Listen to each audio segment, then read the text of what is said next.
Ryan Larson here at the photo booth. We're going to be taking a look at a bag of old toys. Some of them are legitimately retro. I'm looking in the bag right now. There's some modern stuff in there too. So we're going to be taking a look at a bag of old toys. Some of them are retro, some of them are modern. Recently given to me by a very good friend of mine, Phil. I will keep his identity secret from all but those who already know who he is or can identify him by the wares that will be in this bag. He's probably not going to watch this video anyway. Phil, if you watch this video, please comment down below that you watched the video. But before we jump into that, I just wanted to take a moment to address a couple of things related to the same subject. One, there's a running joke online right now, perpetuated by me, that I don't collect either Masterverse or Origins Masters of the Universe figures, and there's a reason for that, because I don't. I picked up, some of my guys, some of my favorite, just those handful of characters that are the ones that meant the most to me as a kid, the ones I owned as a kid. So, for both lines, Origins and Masterverse, it's like Clawful, Buzz-Off, Roboto, I want a good He-Man. And there's not really that much beyond that. Web Store could have been in there. I didn't really like the Masterverse interpretation of Web Store so far, but that doesn't rule out the possibility of there being a version of him that I like in the future. I loved the 2000X version. We'll see where it goes. So, but I bought the Revelations He-Man when that came out, didn't care for it, didn't love the body mold, and so that kind of took me out of the line right from the beginning. But as you know, they've made some changes and improvements, and with the new Eternia stuff, and this is the Masterverse New Eternia, I don't know if those are the same line. This is the New Eternia Skeletor, which is sort of a New Eternia is like a reinterpretation of the classic ideas with different approaches, different aesthetics, and they generally come with pieces that you can add on to them to give them a different look. I didn't bring any of the other pieces with me here. He has alternate hands, and then he's got an alternate head that has like a helmet on it and a green little beard off of his chin. And then he's also got a cape and stuff. But for me, I was going after just, a basic looking Skeletor, which is what you can make without all that other stuff. The reason I held off on it for so long, one, was that I felt like I had been burned by that first Revelations He-Man figure, which from the neck down looked fine, didn't love the head, didn't match the animated series. And I at no point did I bother to buy a replacement head from one of the third parties. I did buy, that's not true. I bought a 3D printed head. I had someone paint it up for me, so it made it better, but I still wanted like a decent He-Man factory issue. And what ended up happening was that I really liked the 40th anniversary figure. So my whole point of all of this lead into this video here is part of why I held off on this Masterverse New Eternia Skeletor is I didn't want to spend the money. I'm at a point in my collection where I didn't want to buy the figure unless I thought it was going to replace the one that I have on display in my collection. And that's the Skeletor on the right. This is the Matty Collector, Masters of the Universe Classics Filmation Skeletor with a cape that matches beautifully. A cape from an old DC Direct. I think it came out in like 2001. Demon, the Etrigan, the Demon figure. I didn't have to modify it in any way. I just took it off the Demon figure, plopped it on here, and I was like, I'm the master of customization. It's perfect. Love the way it looks with a cape. Yeah, I could probably upgrade it with like a wired cape or something. I don't care. It's fine on my shelf. He looks great in pictures. And then this Havoc staff. That's not the Havoc staff for the Filmation Skeletor figure. That's the Havoc staff from the regular Masters of the Universe Classics Skeletor figure. I prefer this look to the Filmation one. So my point is, I didn't want to buy this one because I wasn't sure if it was going to replace the figure I had on my shelf. Not that I could not buy a figure and just put it in my drawers or my bins or whatever, but I only have one Skeletor on the shelf. And so, just in terms of the investment. Anyway, long story short, putting them both in the booth like this here together. Hey, weigh in. Let me know down in the comments which one you think you would keep out on your shelf. For me, I like this new one, but it's not going to beat this one. This one for me is still, that's when I think of Skeletor, that's still the guy I want on my shelf. I do prefer the barefoot feet here, the toed feet. And I'd like it if, this one had, but I prefer the brighter colors on the skin tone and just this classic Filmation Skeletor face. Like that's Skeletor for me. This could have even been a little bit, brighter yellow. I wouldn't have had a problem with that. I don't know. Something about the sculpting in here is getting lost. Something about the paint getting lost in there. I don't mind the Havoc staff. It is big. Probably tone that down a little bit, but as a total package, I think I still prefer this Filmation one. But like I said, feel free to chime in the comments down below. Follow me on social media so that you can see me wrestle with whether or not I'm collecting things and denying it to everybody, but mostly just denying it to myself. So what we have here is a bag of toys, old and new, from my friend Phil, who is just, at a point, he's never really been a toy collector, or really a collector of anything. He's more into video games. And so this bag was was left over. He did a pretty big purge not too long ago where he got rid of a lot of the stuff that he had already had. He had a lot of like NECA Aliens figures. And he just got to a point where he was like, you know what, I had fun with that and it's time for all that stuff to go. So he purged it all. And this was the stuff that he sort of kept that either he forgot to include in the first batch of stuff that he sold off, or he actually did want to keep for a little while longer. And then, whether that was a year or two ago, I don't know for sure. But at this point he was like, you know what, I'm just going to get rid of it all. So it has found a new home with me. And it's all in this Stop and Shop bag here. So I'm just going to start pulling stuff out, one at a time here, and we'll go through it all. I have not cleaned any of it. Some of it's definitely going to be dusty. Don't hold that against me or Phil. So right on the top here we have, might need to reframe a little here. Let's pull this up. Right on the top here we have a NECA alien figure. I do not know specifically which alien figure this is. I have a couple aliens in my collection. I think I have the regular, one because this has the translucent dome here where you can see, you can see the actual skull face in here, which I think that's either the poster version or the original Alien movie version. I can't remember off the top of my head. Like I said, I've never really been super into Aliens figures. Certainly not as much as Phil has been. I have a couple Predators as well. In fact, I think I have more Predators than I have Aliens. But this is just, as far as I know, just a standard, regular old H.R. Giger warrior alien, whatever you want to call it, standard issue alien, whose secondary mouth here, chomping bits, doesn't want to stay in his head, which is good, because usually I have trouble getting those things out. So we've got that. We've got one alien. Next up, we have second alien. And I think these were 2-packs. Or a 4-pack maybe? I can't remember how they issued these. But this is the getting blasted by Space Marines version. And I think these are from Aliens, if I'm not mistaken. Much shorter tail. Still wired.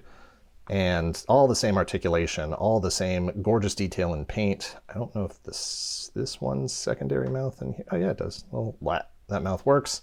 But then of course you have these permanent getting blasted, getting blown apart bits on them that certainly work better when you actually have them staged in some kind of diorama with somebody shooting at them. Really sells that effect. There we go. Next up we have another alien. This one is another one with a translucent dome on top. Again, not 100% sure which version this is. Probably could have done the research before the video, but I wanted to just sort of pull these out and take a look at them as they were coming. If you're an Aliens fan, if you're a NECA fan in the comments, feel free to just chime in. Let me know which ones are which here. I will make some quick observations. Shorter tail, none of the tubes on the back, and the feet are a different shape. So I don't know if this is from one of the later movies, 3, 4, Aliens versus Predator. I don't know. I don't think that's the end of the Aliens, though. It's not. We've got, this one's head popped off. It's not supposed to be popped off, but it's popped off. Pretty sure this came in the same 2-pack or 4-pack or whatever it was with the other alien over there. This is another one getting blasted by Space Marines. Just the face absolutely just getting blown apart. Great detail. There's not a lot of toy companies that are attempting to show what it looks like when something's getting blasted apart. So props to NECA for being pioneers in this field. Look at this mess of just image on the screen. You can't even tell what's what. But yeah, really great detail here with this head getting absolutely blown apart. Little secondary mouth there hanging out. Other gut splatters. Still have the wired tail, all the other articulation and detail and paint job. Not sure that I'll have those out on display. Most of my figures that are out on display are just in, you know, pretty vanilla poses. Nothing's really super action posed or anything like that. I don't have like diorama displays or anything like that. It's more just like books on the shelf. You know, they're there for when I need them, when I want to grab them. But when I'm not actively using them in the booth to shoot a picture, to pose them, to do something with them, then I like them to just be sort of neutral on the shelf. Maybe some with their weapons, maybe not. It varies how I'm feeling, what the figure is, and how many things I have on display at that particular moment. What else do we have in here? We have a Power of the Force 2 Dewback, a milestone piece when it was released. A huge, huge deal at the time. Man, in 95, this is either 95 or early 96. You know, you had the special editions were fresh out on the in theaters. Just all the anticipation leading up to the release of those special editions and the redone CG animation. It was exciting. It was interesting. I was so huge into Star Wars. So many people were, at least people my age, were so into it at the time. And for this, you know, like Star Wars toys were still, they've always been hard to get your hands on. You know, at the time it was like eBay wasn't quite there yet. eBay was sort of, this is, again, we're talking 95, 96. eBay was still this thing where it was like, you couldn't even upload photos if you wanted to. All the listings were print, and you had to trust the person on the other side. It was money orders. Oh, what a nightmare. So when this came out, I don't think I even owned a regular Dewback at the time. And then of course at that point, you know, with the special editions, it didn't match what was on screen anymore. So it was very exciting to get this figure out there and to be able to acquire this. And of course, this one has the action feature of the, you know, move the tail.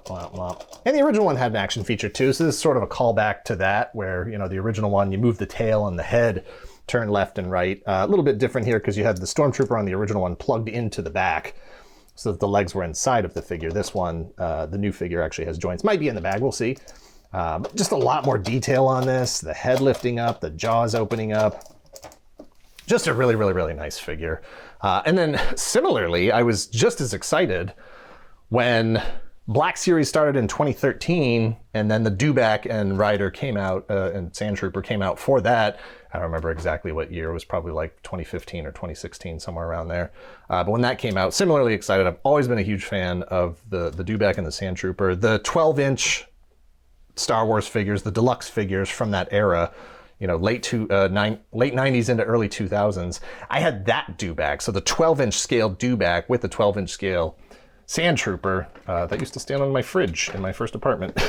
So I had it up there with a speeder bike, a 12-inch speeder bike, and all that stuff. Here we go. Here's the Sand Trooper already in his Dewback riding position. We'll see if he's got his backpack, his shoulder guard, his pauldron there.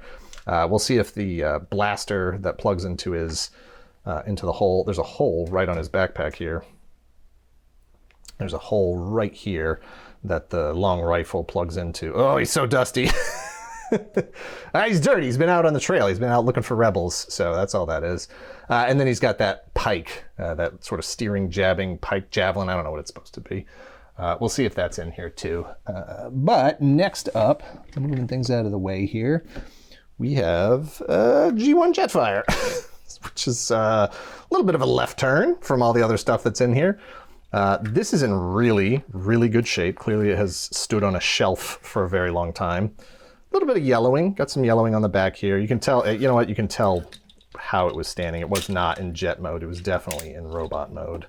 Let's see if I can do this without breaking it. If it gets a little too touchy, I'm not gonna transform it all the way. Especially if it's been sitting in the light for a long time, then this plastic's gonna be real brittle. But I know, we're doing all right, we're doing all right. Doing good. Slide that down, flip this over. I definitely have an original Valkyrie. It was my Valkyrie from when I lived in Japan. I still have mine, and in fact that one busted. One of the arms came off because I just played with it so much. One of the arms busted, and I replaced it not that long ago with a Jetfire arm because it's the same model. It's the same everything. And, you know, the spring and the mechanism in there had broken, so I just did full surgery, did a full arm transplant, and now it works. It doesn't match, obviously. It's the original Valkyrie is that gray color, and Jetfire's armor is white. But it looks good and it works, and you can transform it and everything. And I like that it has my own sort of personal story to it of the customization. And you know, I remember when his arm broke. I remember I was watching The Cosby Show and playing Transformers near the couch, and I moved his arm and it just popped off. It broke. This is in really nice condition. Definitely some yellowing on the back here. That's fine. He's got this piece of armor in here. Nothing else. We'll see if the other pieces of armor are in here. Overall, that looks really, really good. And it's funny, you know, I'd been to Phil's places multiple times over the years, so I remember seeing all these toys on his shelves at various points over the decades. Next up, we have this. I'm surprised. Excuse me. I thought for sure when I saw the nose sticking out, I thought, based on the Power of the Force dewback, I thought for sure this was going to be a Power of the Force X-Wing, but this is an original X-Wing. And you can tell because it has the electronics. Oh man, I hope there's not a battery in here. We'll have to pry that open. Yeah, 1978. Looking good. Looking good for a 1978 X-Wing. Oh, that doesn't want to stay open. It doesn't want to click and hold into place. I'll have to do some work on this, pry it open, see if there's a battery in there. If there is. Oh wait, no, this is supposed to be. How does this work? Press on that. Oh yeah, that's supposed to click and hold into place, and then you release with this lever here. Yeah, I'll have to open it up, clean it up, see if that'll work a little bit better. Because otherwise, it's in gorgeous shape. I think this is less yellow than the back of the Jetfire is. Oh, little bits are falling out here. I don't know what this is. Something just broke off of it. I don't even think that goes to it. It might be something else that was in here. Maybe that was. Nope. And we'll see if the other guns are in there. If not, I'm pretty sure that I have some scrap pieces that I've held on to over the years, various collections and yard sales and flea markets and stuff. I may have the guns in here. I may have a, well, let's see. If they're not in the bag, I may have a set of guns and I may have a canopy. We'll see if there's a Luke in here too. What else we got? Okay, we got another Star Wars piece here. Got a vintage. This is the remote control R2-D2. So I don't know if this was, I mean, it's pretty close. It's probably close to 12-inch figure scale. I would have to grab a 12-inch figure to be sure, but no articulation on it. And electronic, do not drop. Now, let's see if this has batteries in it. Hope not. Okay, good. No batteries in there. Battery compartment looks good. It takes, oh man, what does it take? A 9-volt and probably 2 Cs. I don't think I've owned one of these before. It's, again, really, really great shape. Shiny dome that still has most of its chrome on it.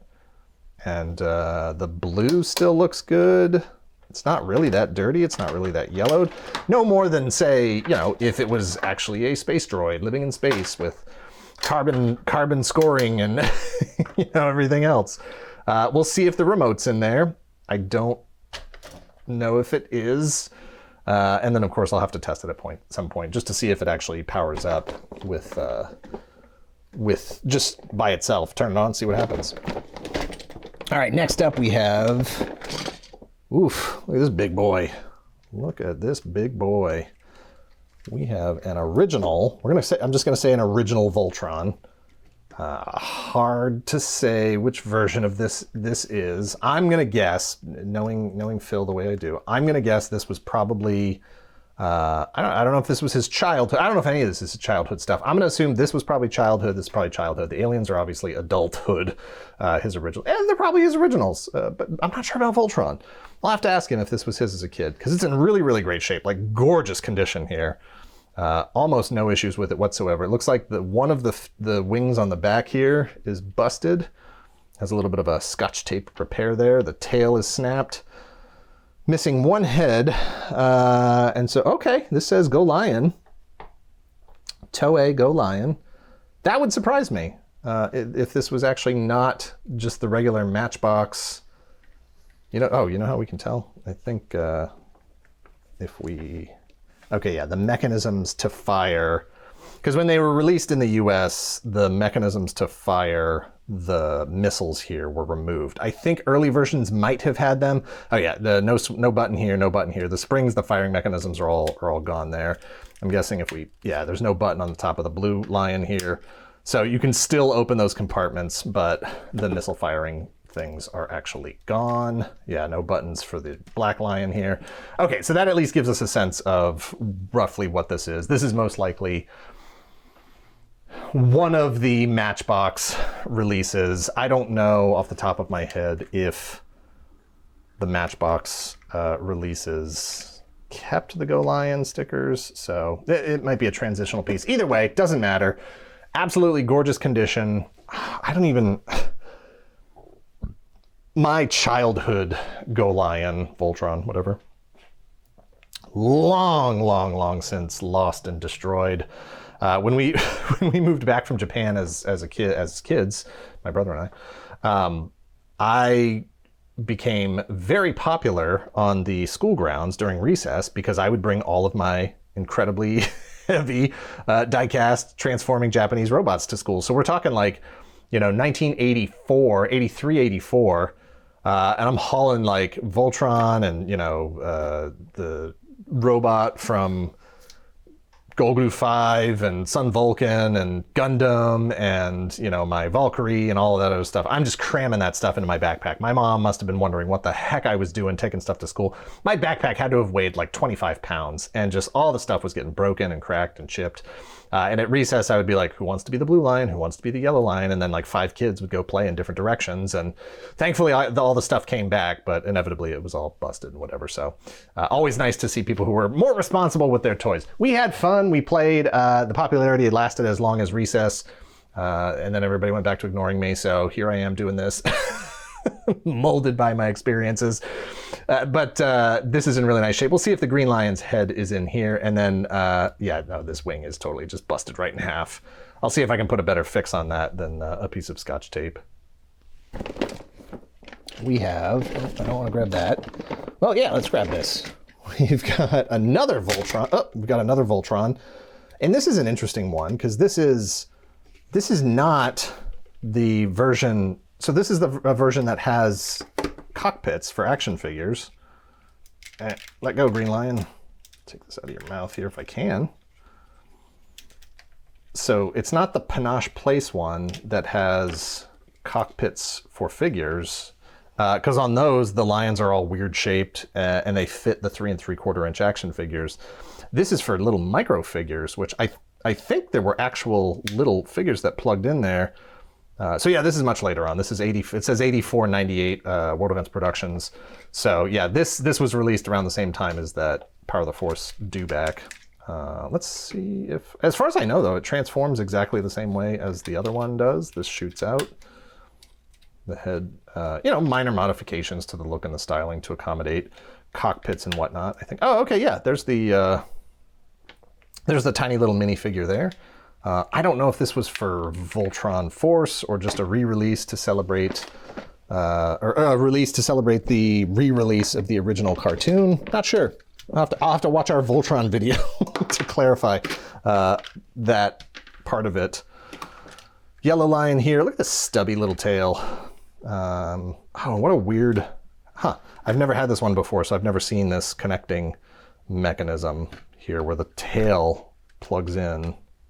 That's weird. I don't know if I like that. And then, yeah, I guess they were like, oh, you know what? Let's bring back all these firing mechanisms and stuff, because now you actually have what looks like a missile firing piece in the back there. Mouth opens up, but the ears don't. Very interesting. I assume that just snaps on there like that. Okay. This just snaps on here. Good to go. We have, here's the Red Lion with the power sword. The blazing sword. Pilot in here. I almost said the Sword of Omens. I'm like, that's the other cat team sword. Okay, so we had Black Lion Pilot, Red Lion Pilot, Yellow Lion Pilot's in there. No green, maybe that's in the bag. We have Blue Lion, a little dusty. Blue Line pilots inside. All right, well, we're only missing one pilot. That's cool. That's cool. Almost exactly the same height as the other version here. Actually, I'm not sure. I'm going to assume this is his sword just because the Red Lion was already holding it, but that could be his sword. I don't know. I don't know. Don't ask me. Here we go. Here's the Green Lion head for the other Voltron. We've got a shield. We have another Voltron. It's Voltron number 3. It's good. It's got different scales, so I can play with camera distance. I can play with different dioramas, different setups for it. Missing the Red Lion head here. If I'm not mistaken, I am pretty sure I do have just a Red Lion head for this figure in one of my just bits and parts bins somewhere, hoping that someday I would find something like this. You know what? Maybe it's Phil's. Maybe I stole it from him at some point. I didn't. But I'm hoping I have that. I'm almost positive I have that. I'm almost positive I have that Red Lion. Hopefully I do. I'm not even sure who made this. I'm going to assume this is from the Matchbox era and that it didn't really, maybe it came with a sword, but nothing else. I don't see a stamp on this or anything. I don't know. 3 Voltrons, R2-D2, technically 2 because you got one in the back of that X-Wing. Also in here we have, I think this is, yeah, Ripley from NECA's Alien line, just this spacesuit. This, I'm assuming, actually plugs in there somehow so that it doesn't sit loose. All right, now we got a bunch of bits. This is Ripley's helmet. This connects to, I assume there's probably a actual piece of glass in there, you know, a plastic dome shield here for that. Maybe that's in the bag. Oh, it is. Yep, right here. So this, I assume, plugs in here. I don't have any of these figures, so I don't know for sure. Yeah, that'll go in there. That'll plug on the helmet. We'll fix that up later. We've got a couple other bits in here. We have a tailpiece for one of the aliens that's missing off somebody's back. I think it goes to that first one I took out. There's another armor plate here for Jetfire. This one is broken, has a little bit of a broken tab there. We have the canopy for the X-Wing. That looks like it's in good shape, all things considered. Jetfire's blaster and the laser that plugs in on the bottom when he's in jet mode. And we have a tiny little G1 cassette here. Maybe you know him as Rumble. Maybe you know him as Frenzy. I don't care. He's the red one. That's all that matters. We got the sweet die-cast feet. Looks like he's in good shape. Rub symbol still works. Hey, his little head popped up. The gold still looks nice. I'm pretty sure I do already have this one in my collection. I've always been a huge cassettes, a fan of all the cassettes, so pretty sure I already have that one. I'm not seeing any guns for him in here. Last couple bits are some more pieces for Jetfire. This piece looks like it's in good shape, no broken tabs. We have no broken tabs on that, no broken tabs on that. That looks good. That looks good. I think we're missing one of these though. A couple of broken tabs here. It's just, gosh, those pieces are so fragile. It's so rare. That's one of the things that, the two things that drive the price on Jetfire are the white of the color, how much is it faded, and can you actually get all these pieces without broken tabs. Last couple things in here. We got a couple of stands that I'm not going to bother taking out. We have a gun, which I assume, based on its size, goes to Ripley, maybe? If I can get my camera to focus on it here. And I can't. I think that goes to Ripley, I'm going to assume, or some other figure that wasn't included in the batch. We do have the gun for the Power of the Force 2 1995 Sand Trooper over here. And then last, but certainly not least, is a very rare piece that I've never had in my personal collection. A Power of the Force original Return of the Jedi, or not Return of the Jedi, excuse me, Episode 4. Luke Skywalker, Kenner, Star Wars, Luke Skywalker in Stormtrooper disguise with his helmet, with his original helmet. And looking great. This thing is really, really white. The booth lights are probably blowing it out a little bit whiter than it is, but as long as you can see a little bit of a distinction, his arms are a little bit yellower than the torso, but not by much. And the torso is incredibly crisp and white. The helmet is crisp and white. The black all looks good on that helmet, even though it's a weird misshapen sort of shape for a Stormtrooper helmet. Luke's got his tiny little head that almost looks more like Han Solo than him. But it's there. It's all there. No Stormtrooper blaster. Actually, I'm not even sure if he came with one. I'll have to look that up to see if he came with one originally.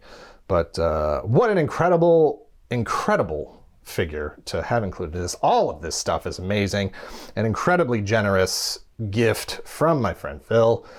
Very much appreciated. Very honored to be the keeper of these pieces in my collection from now on. You know, it's sad to see someone move on from the stuff, but I'm happy that I can benefit from it.